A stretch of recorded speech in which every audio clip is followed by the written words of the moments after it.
সঁচাকৈ ব্যতিক্ৰমী হৈছে বাঁশবাৰী 18তম কৰম উৎসৱ থলী আৰু আজি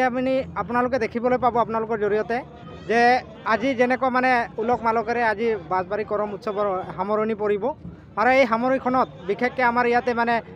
SSBৰ বিশেষকৈ ব্যতিক্ৰমী এটা দৃশ্য আপোনালোকে দেখিবলৈ পাব যে ৰাইজৰ লগত সংহতি ৰাখি তেওঁলোকে কেনেকুৱা ধৰণে তেওঁলোকৰ মানে এটা বেণ্ড পাৰ্টি ৰাখিছে,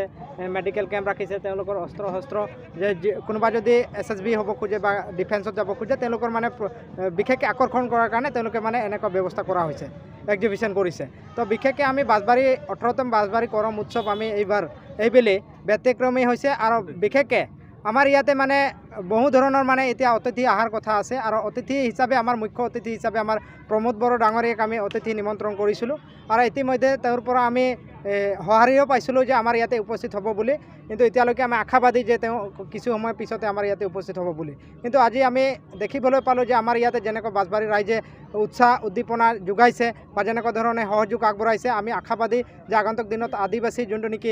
চুক্তি স্বাক্ষৰ হোৱাৰ 15 তাৰিখে এই চুক্তি স্বাক্ষৰ হোৱাৰ পৰিৱেশ ইয়াতে দেখিবলৈ পাব। কৰম উৎসৱৰ থলীত আমাৰ কিছু সময়ৰ পিছতে আমাৰ ছিগনেটাৰী যিসকল আছিলে তেওঁলোকে উপস্থিত হ'ব আৰু ইয়াতে যোনটো নেকি পৰিৱেশ হাজাৰ হাজাৰ শ্ৰমিক বা হাজাৰ হাজাৰ ৰাইজ ইয়াতে ওলাই আহিব আৰু বিভিন্ন জাতি জনগোষ্ঠী আদিবাসী ওৰাং মুণ্ডা সান্তাল খাৰিয়াসকলৰ লগতে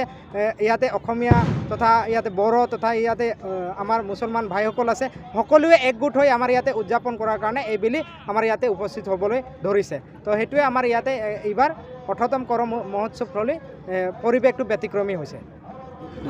হয়, খুবেই আনন্দৰ দিন আজি আমাৰ কাৰণে, আদিবাসীৰ কাৰণে। লগতে আমি আজি কৰম উৎসৱত